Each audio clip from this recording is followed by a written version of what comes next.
Halo, saya Alvitor Syabana dengan NIM 250806941108 akan mempresentasikan statistik materi bab 2. Yang pertama, kita masuk ke pembahasan tentang mean atau rata-rata. Mean digunakan untuk data bertipe interval maupun rasio, dan sifatnya memiliki efek yang besar terhadap nilai yang sangat besar atau sangat kecil. Pertama, ada yang namanya population mean atau rata-rata populasi. Ini adalah rata-rata yang dihitung dari seluruh anggota populasi. Rumusnya adalah jumlah semua nilai dalam populasi dibagi dengan jumlah nilai dalam populasi. Biasanya pada gambar tersebut ditunjukkan dengan simbol huruf Yunani, yaitu mu. Yang kedua ada sampel mean atau rata-rata sampel. Rata-rata ini dihitung dari data yang diambil dari sebagian kecil dari sebuah populasi. Rumusnya mirip, yaitu jumlah semua nilai dalam sampel dibagi dengan banyaknya data dalam sampel. Dalam rumusnya menggunakan simbol X garis atau X bar. Selain itu, ada beberapa sifat dari mean aritmatika yang penting. Untuk menghitung mean, semua data harus berupa angka dan termasuk data interval atau rasio. Semua nilai data ikut masuk dalam perhitungan mean, jadi tidak ada yang terlewat. Mean itu bersifat unik, hanya ada satu kumpulan data, hanya ada satu nilai rata-rata.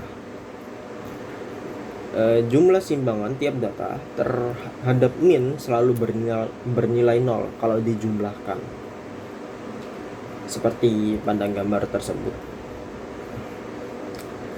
Jadi secara sederhana, mean ini adalah ukuran yang paling umum dan yang paling banyak digunakan untuk mewakili nilai tengah dari sekumpulan data.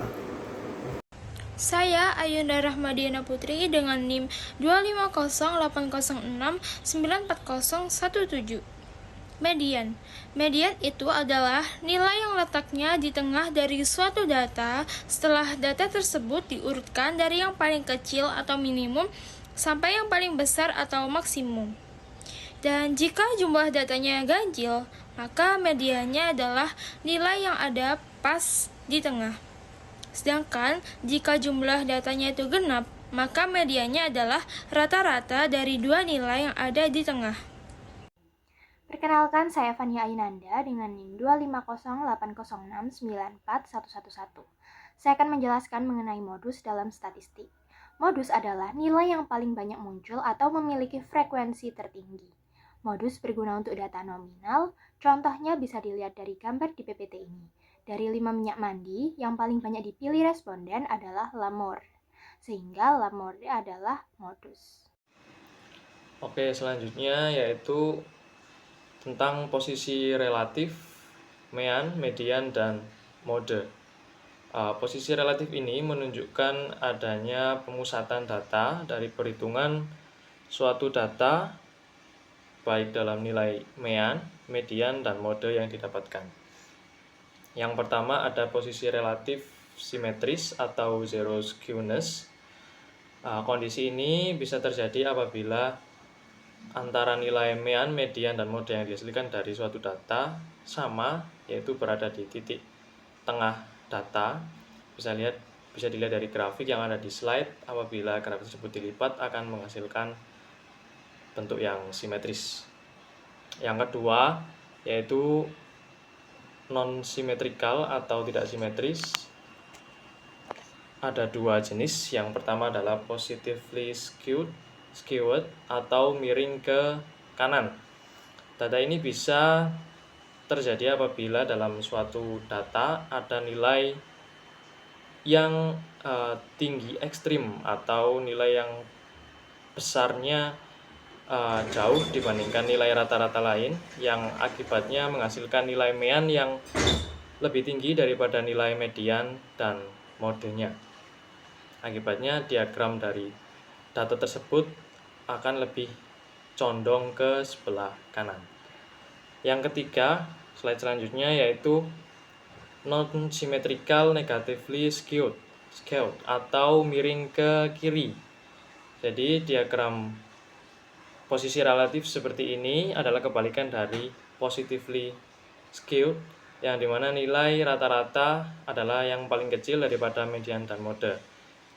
Posisi relatif seperti ini mungkin terjadi apabila data memiliki nilai rendah yang sama-sama memiliki jarak antar nilai ekstrim daripada rata-rata distribusi nilai dalam data tersebut, mengakibatkan baganya lebih condong ke kiri dengan nilai terkecil adalah mean, median, dan yang terbesar adalah mode.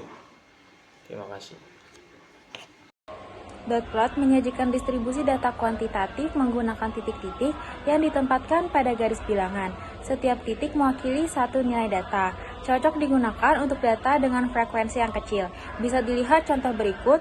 Terdapat kumpulan data yang menunjukkan banyaknya jumlah individu yang memiliki minat terhadap jenis olahraga tertentu.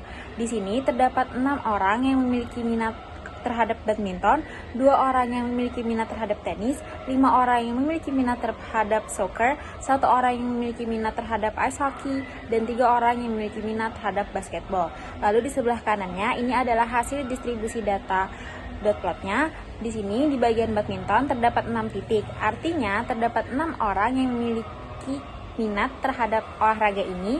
Lalu terdapat 2 titik di bagian tenis, yang artinya terdapat 2 orang yang memiliki minat terhadap olahraga tenis. Terdapat 5 titik di bagian soccer, artinya terdapat 5 orang yang memiliki minat terhadap olahraga soccer. Terdapat 1 titik di bagian ice hockey, yang artinya terdapat 1 orang yang memiliki minat terhadap olahraga ini. Dan terakhir terdapat 3 titik di bagian olahraga basketball, yang artinya terdapat 3 orang yang memiliki minat terhadap olahraga ini. Stem and leaf atau diagram batang dan daun. Metode visualisasi data kuantitatif ini memisahkan setiap nilai menjadi 2 bagian, yaitu menjadi batang atau stem dan daun atau leaf. Diagram ini memungkinkan melihat data secara ringkas dan mempertahankan nilai asli data. Bagian batang atau stem merupakan digit utama atau puluhan, lalu bagian daun atau leaf merupakan digit terakhir atau satuan. Bisa kita lihat dari contoh di sebelah kanan, kita ambil angka 12.